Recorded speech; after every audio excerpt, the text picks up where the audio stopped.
എന്ന് ചോദിച്ചാൽ പൈറോ ഹീലിയോമീറ്റർ ആണ്. പൈറോ ഹീലിയോമീറ്റർ ഉപയോഗിച്ചിട്ടാണ് സൂര്യന്റെ താപം അളക്കുന്നത്. ഹൈടെക് സിറ്റി എന്ന അപരനാമത്തിൽ അറിയപ്പെടുന്ന ഇന്ത്യൻ നഗരം ഏത്? ഹൈടെക് സിറ്റി എന്ന അപരനാമത്തിൽ അറിയപ്പെടുന്ന ഇന്ത്യൻ നഗരം എന്ന് പറയുന്നത് ഹൈദരാബാദാണ്. അപ്പോൾ ഹൈദരാബാദിനെയാണ് ഹൈടെക് സിറ്റി എന്ന അപരനാമത്തിൽ അറിയപ്പെടുന്നത്. റോബോട്ടിക്സിന്റെ പിതാവ് എന്നറിയപ്പെടുന്നത് ആരാണ്?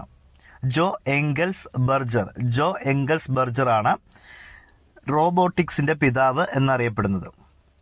നോർമാൻ ബോർലോഗ്, ഹരിത വിപ്ലവത്തിന്റെ പിതാവ് എന്നറിയപ്പെടുന്ന വ്യക്തിയാണ് നോർമാൻ ബോർലോഗ്. അപ്പോൾ ഹരിത വിപ്ലവത്തിന്റെ പിതാവ് എന്ന് അറിയപ്പെടുന്നത് നോർമാൻ ബോർലോഗ് ആണ്. ഹരിതകമുള്ള ഒരു ജന്തു ഏത്? യൂഗ്ലീന. അപ്പോൾ ഹരിതകമുള്ള ഒരു ജന്തു ഏതെന്ന് ചോദിച്ചാൽ യൂഗ്ലീനയാണ്. അപ്പോൾ സൂര്യന്റെ താപനില അളക്കുന്ന ഉപകരണം പൈറോ ഹീലിയോമീറ്റർ ആണ്. ഹൈടെക് സിറ്റി എന്ന അപരനാമത്തിൽ അറിയപ്പെടുന്ന ഇന്ത്യൻ നഗരം ഹൈദരാബാദാണ്. റോബോട്ടിക്സിന്റെ